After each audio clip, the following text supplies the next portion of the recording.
Hey guys, welcome back to the channel, and as promised on Twitter I was going to do an Ask Brendan, answer some of your questions. I hope I can answer some of them. Got quite a few questions after Saturday's defeat against the All Blacks, and so I've decided to split it into 2 or 3 videos depending on how many I get through, just seeing how times to make the videos not too long. But yeah, so here we go, and I'm going to answer some of the questions and give you the answers I can. I, of course, don't have all the answers, and some of it might have been overtaken by the news of the squad to Australia, but bear with me, we'll go through them. First one from Jerome B, 1987. Why did the Boks start Weber when he's third choice for Bordeaux? He hasn't been playing all season. Shouldn't Krobela be in the squad? Informed domestic hooker. Well, as we've seen with the Springbok management before, they have their own sort of thought process on the players. You see it with Evan Roos and Jasper Wiese ahead of him in the queue. I think Joseph Dweber's the guy they've settled on ahead of Johan Krobela. Will be there in the future, and I think he is the guy for the future. But I think they've settled on Dweber, and especially with it's become apparent obviously in the last sort of 24 hours that the injury to Bongi Mbambi is obviously a lot more serious than thought. He's out for 4 weeks. He's going to miss the Australia and probably the Argentina games as well.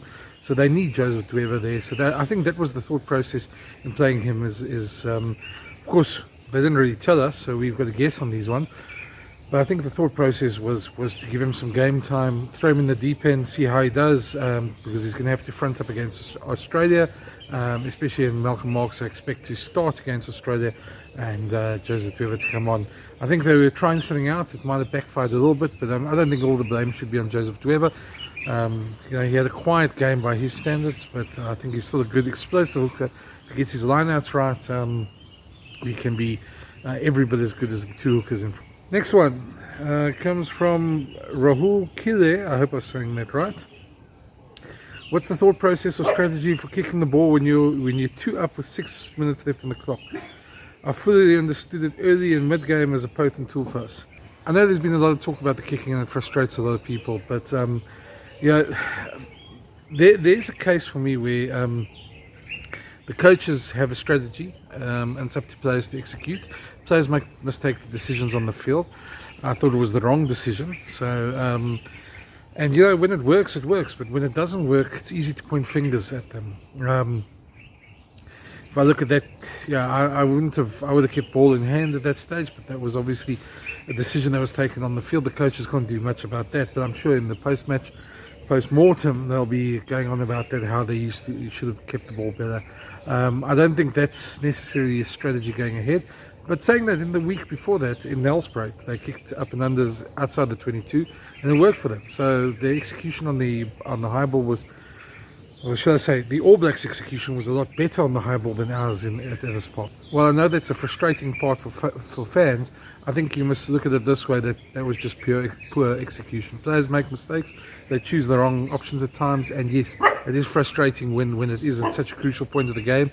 The Boks were up and they could have made more of that. But yeah, it's in hindsight now. You can only hope that players learn from their mistakes. I think there is a bit of a bigger question about Herschel Jantjies' form at the moment. I don't think he's in the greatest form as such, but now it's up to the team to get him back in thing, especially with Faf out. But I expect Faf to be back and Jaden to be the backup scrum off for the Australia tests. Another one from Jerome. Why did Wayne start when he's just come back from surgery, especially given his age and the fact that we learned nothing from starting him? Our Boks coaches making basic selection mistakes. I loved Wayne, but it was unfair to start him. Jerome, I think it's a question that's been asked a lot this week, and Dwayne himself was quite open about it, saying that he's mentally right before the game, whether he's physically up to the standard, he wasn't sure, and that was quite a telling sign in the week. We sort of ignored it, hoping that the best would happen. But I think given that he hasn't played for 2 months, I think it was a worry, and it was something that they should have addressed better. But you've got to also have sympathy for their situation. At the moment, there is no other place they can play. There's no provincial rugby. They can't get him back to Ulster. Ulster aren't playing at the moment, so they've got to get him back up to fitness as soon as possible. And you can only simulate so much of that in training. You need match sharpness. So I think the thing is, coaches are often, and this is not just the Springboks, there's a lot of coaches that if a player's coming back from injury, they'd rather start him. That if he doesn't go through the 40 minutes or whatever that they want to give him, that they can put him off and put the replacement on. The problem with the risk that if you have him on the replacements bench and somebody gets injured in the second minute, then he's got to play 80 minutes. So I think there was a calculated risk. I think Dwayne was a lot quieter, and I think on the counter to that, the All Blacks were a lot better in protecting their ball at the breakdown, and the impact that we thought Dwayne might have at the breakdown, he didn't have. I don't think it's any fault of his. I think he's getting back up to standard. We all know how good he is when he's playing well. But yeah, it's going to take a little while to get him back there. And you know, as a coaching group, they've got to take those sort of calculated risks. Sometimes they backfire on you. Sometimes you lose a game. But yeah, I don't think I can understand that one. I don't think that one was too big. Question from Tuto Sepapati. I hope I'm saying that right as well. Why are the Springboks so inconsistent? Why do they keep wearing this tag of being an emotional team instead of delivering every weekend? Rusty and Jacques will surely want to address the culture of hot and cold. I think that's been a question of the ages. It's not just Rusty and Jacques' team. It's been a team that the thing that's happened all over the professional era for the Springboks. I don't think it's anything new. I think the problem is, you know, we put so much energy and time into our physical performances on the field that to back it up week after week is difficult. I think the emotional energy we put into games, and I know it's been one of Rusty and Jacques' big things over the time they've been in charge of the team, is to make sure that the Boks are more consistent. It's obviously difficult. Opposition, you know, challenge you, they get better, they do work on their mistakes, and there's a culture of doing that in other teams as well. The All Blacks, you know, we're going to come right at some point. They've got so much history and pride in that team that they wouldn't be like that forever. But yes, yeah, we have to be more consistent. We have to, consistent, not inconsistent. We have to find a way of doing that. Yeah, I'm sure the coaches are hard at work in that one anyway. But saying that, you know, I think the coaches are looking at that, and you know, the Boks didn't have the greatest game. There was a couple of things, if it went their way, the result could have been quite different. So I don't think it's a train smash. I think they are getting better. You know, they won a World Cup, they won a Lions series, they beat New Zealand in Elric. It's just, I think we all want them to win every week, and you know, in international rugby, professional rugby, the other teams are going to win it sometimes. Yeah, I also think Ellis Park is a happy hunting ground for the All Blacks, so that helps them as well. And yeah, so I think there's that ever never-ending search for consistency, and teams go through cycles as well. So I don't think they're as bad as we're saying they are. I think it's one game. I think there's a lot more, you know, that they're trying to do in a short space of time, and yeah, I think if you give them some leeway, yeah, this coaching team has delivered. So I think, you know, we all want them to be more consistent, and I think that's what they're striving for. So yeah, I'm not sure what I can say more about that, but I think we all want them to be more consistent. I'm sure they do too. Question from Ross Wolfhard: who's our second choice 10? Ross, well, Elton Yankees at the moment. There aren't too many other candidates. I mean, if you look at it, Elton has done a good job backing up Andre Pollard, but I think he has been inconsistent. I think he'll be the first one to admit that. Yeah, it's been difficult for him, a difficult year. He hasn't had much game time. He was injured. His Japanese club didn't go through to the playoffs, so he didn't get game time there. So the Boks risked him there at Loftus, and it backfired a little bit. He wasn't as great as he should be. And you know, some players take a couple of games to get back in match sharpness. The problem is now there isn't any games for him, so I expect him to start or get some game time in Australia at some point during the series. The other guy they obviously had in part of the squad is Johan Goosen, who should be back by the end of September. They're looking at him as the long-term sort of backup. And then, you know, I don't think at the moment they're looking at either Chris Smith or Mani Leboka, the two URC form halves. So other than that, I'd say probably our next backup half is probably Damian Willemse. I think we've seen the magic that Damian can bring when he gets onto the field, and he's slotted into a number of different positions, and that sort of versatility makes him perfect for the bench. You know, they've got him, they've got Frans Steyn, who can also step into the role. Willie LaRue can step into the role in an emergency as well.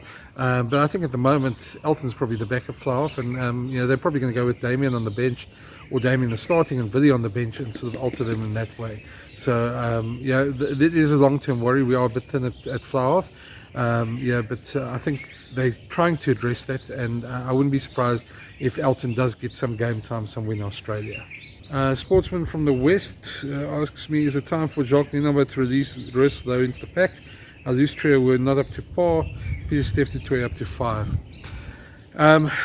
Well, yeah, I think first of all, I think the loose trio probably played a bit of second fiddle to the All Blacks, and you've got to give the All Blacks credit for upping their game plan on Saturday. That Peter Steph was probably our standout loose forward to me, to be very honest. So I don't see him moving back to lock. And plus, we've got pretty decent locks at the moment. Having said that, you always want to bring guys in into tight pressure situations with experience around them. So, while Riss question, he was left out the squad. I think that's a big talking point for a lot of Springbok fans. It doesn't look like he's in the mix at the moment. He's on the outskirts of the mix, so he's not going to get a run in the next couple of weeks. We'll probably see him come back for the end of the year tour for that A side, and the best thing he can do is just keep on delivering the performances. I think in terms of Elric, though, I think you will see him somewhere in Australia. They will give him a chance, and it's a fine line. You've only got so many tests, so much time with the players, and you need to win as a Springbok coach. So there's no guarantee that a youngster coming into his first test is going to play the players off the park that have been there for 50 tests. And there's a lot more consistency with going with tried and tested, and coaches by their nature like to put players in with experience around them and build up the experience. They make the mistakes, but they've got that experience around them to make better decisions on the field. It's not an easy process. There's no tried and tested formula. Some players come through straight away, other players take a lot more longer.